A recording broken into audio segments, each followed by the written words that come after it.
Hey guys, it's Nick, and thanks for tuning into this episode of Warhammer Musings, where I am going to be discussing some ideas about the Tomb Kings. This came out of the LIWG game versus the Tomb King game that I just recently played with Ryan, and here are some ideas that we came up to have some house rules. And I stress house rules to help fix Tomb Kings when in our own little meta and make them worth playing. So we are going to be playtesting our ideas over a couple of games, and I'll try to get those games up if they make sense. The first idea is just let the damn army march. Now this would directly affect the spells because you have that one spell that just allows you to have another movement phase, which would essentially have infantry moving at 12 inches a turn, which is too much. Uh, Also, I'm going to be focusing on infantry. The animated construct stuff is moving fast enough, I guess. We'll just take those out of the picture. We're just going to focus on infantry. This idea is annoying because you have to start messing with the lore, and we don't want to change too many rules.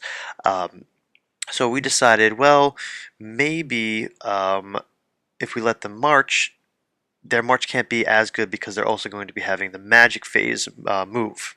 Which led us to our second idea. Let them march, but let's decrease their movement to 3.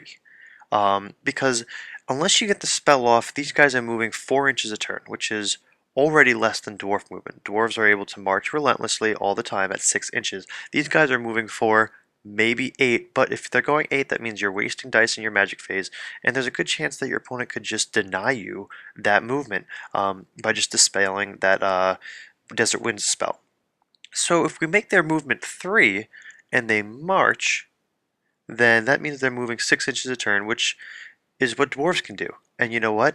If you get off the magic spell, the Desert Wind spell, then they move 3 more inches, which means they're moving 9 inches, which is only slightly above average than what they're already doing if they can move 8 inches.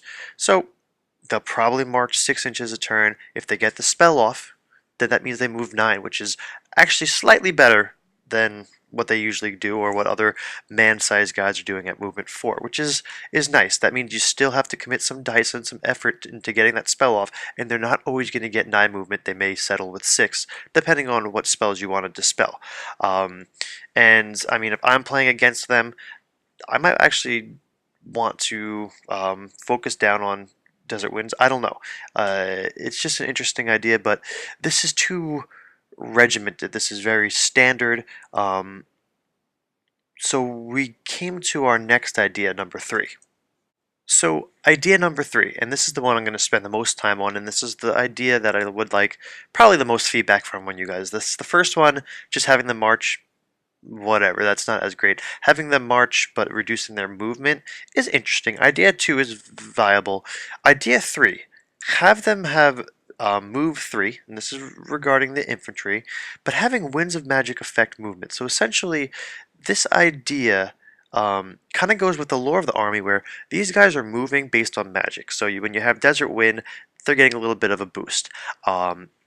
They are alive because of magic. I mean, the Tomb Kings and the Lich Priests, or whatever, are bringing these guys to life, essentially. Um, so with that theme, let's just go ahead and say infantry have movement 3. We're going to take all the skeletons and make them movement 3. Um, and no marching. So they can move 3 inches at the beginning of the turn.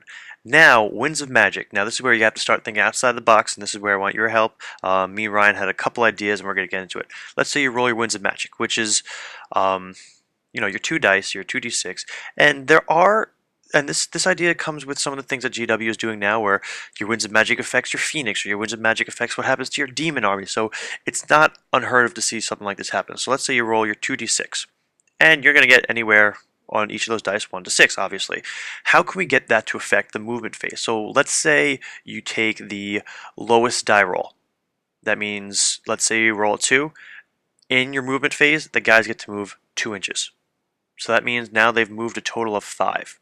You roll a 1, that's the worst you can roll. Alright, well, now they've moved 4 inches, which is what they would have moved anyway. Let's say the highest part of that spectrum is you roll a 6. Now they've moved 9 inches, which is great. I mean, that's a little bit higher than normal. That has to do with idea too.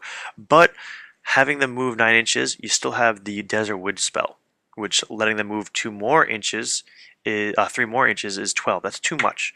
So the idea of we came with is maybe make it so you have to take the lower die roll of the Winds of Magic, and that would be more often than not 1, 2, 3, or 4. Unless you're rolling 2 5s and 2 6s, which is great.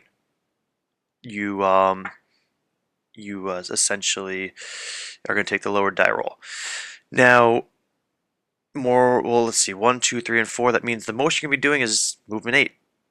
You're going to move 8 inches in the movement phase, and then if you get the Desert Wind spell off, you get 3 more inches. All right, they moved 11 inches. It's a lot. The other idea was making it so each die is equal to a d3. So let's say you roll a 3 and a 4. Each one is worth a d3, so a 3 and a 4 is each equal to 2. So that means you get to move 2 more inches, which means your movement 3 from your movement phase, and your 2 and 2 from the d3 of Wind's Magic is 7 altogether. So they've now moved 7 inches, and you could have your Desert Wind spell get off, and they can move 3 more inches. So now they've gone 10, which is above average, but these Tomb Kings need some march. Now, I hope I haven't lost too many of you right now because I'm listening to myself talk.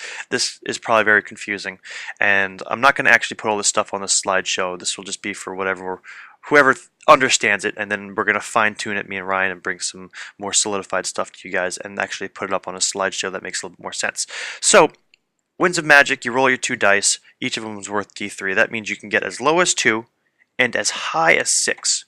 So with the movement 3 as high as 6, you're moving 9. And then if you get the Desert Wind spell off, you get to go 3 more inches, which means they're now moving 9 inches altogether. No, I'm sorry, 3, 6, so 9, and then 3 more, 12. That's half the battlefield. That's too much. So we can do, let's say, if you actually roll for Winds of Magic a 10, 11, or a 12, that means you're getting very good. That means you're getting 6 movements with the D3 idea, each die being worth 3D. That means you're getting 6 on top of your regular movement.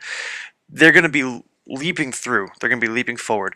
Let's make some sort of downside. Maybe if you roll too high on Winds of Magic and you get a good magic phase and your guys move really fast, but let's say you have to lose D6 guys, D6 infantry to that unit, which isn't a big deal to me because when you think about it, the amount of time you'd be spending getting that far, you're taking casualties, you're getting shot at by missile weaponry and magic, is going to happen anyway. So essentially you're skipping a turn or two of chugging along and taking casualties and doing it yourself. You're going to chug real fast and take a bunch of wounds. So it's essentially the way Ryan had put it to me was the Winds of Magic is strong, these guys get pushed forward into battle, but some of them are just falling apart as you go, which is cool. I mean, it's kind of like the Scurry banner for Skaven, where you get to move triple movement, but you take like 2d6 strength 3 hits or something.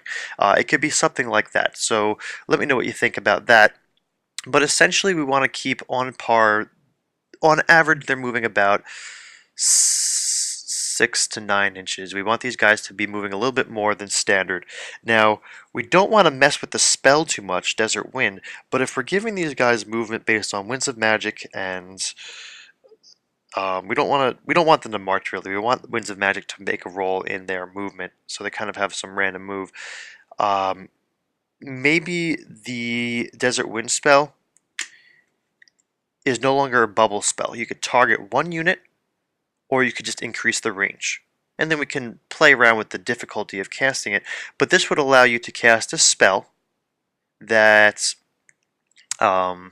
essentially would target one unit and make them leap just a little bit forward, a little bit further forward. So that's an idea. So these guys are going to be getting across the battlefield a bit quicker, and that's essentially what we're going for. I want Winds of Magic to play a role in it. I think that's a great idea. I hope you guys do too.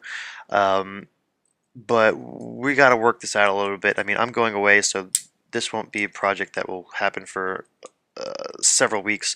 But still, leave your comments below. Let me know what you think. And I'm going to go into a fourth idea. So, Idea number 4. This will be the last idea. Um, Casters affect movement. At the beginning of the magic phase, a unit with a caster gets to move inches equal to the highest caster's wizard value in that unit. So let's say you've got a level 4 and a level 2, and your level 4 is um, in your Tomb Guard unit. So they move forward, regular 4-inch. We'll go back to 4-inch move, and now they have a level 4 caster in there. So at the beginning of Magic, they get to make another 4-inch move automatically. And then if it's a 2-inch caster, they get to move too. So this is showing the Magic users in the army helping drive the army forward. Now, would this inhibit the ability of getting affected by Desert Wind? Like maybe we could say that Desert Wind was automatically casted onto them irresistibly and they just get to move equal to the wizard level. So essentially this makes them immune to it. Which I mean could be a bad thing if you have a level 2 caster, because then that means you're only going 2 instead of 4 if you get the spell off, or maybe it's optional, but it's interesting to show that the stronger the wizard, the faster the army's moving. Or it could be a innate ability where pick a unit nearby, and that unit gets to move inches equal to your wizard level. So this army's already moving so slow. So let's say I have a little bunker unit with some casters in it. I pick my Tomb Guard that just moved 4 inches, they get to move 4 more. And then we have to figure out, what does Desert Wind do? Will Desert Wind affect that unit? Or will Desert Wind not work? Because if Desert Wind does work, then all of a sudden they're moving 12. That's too much.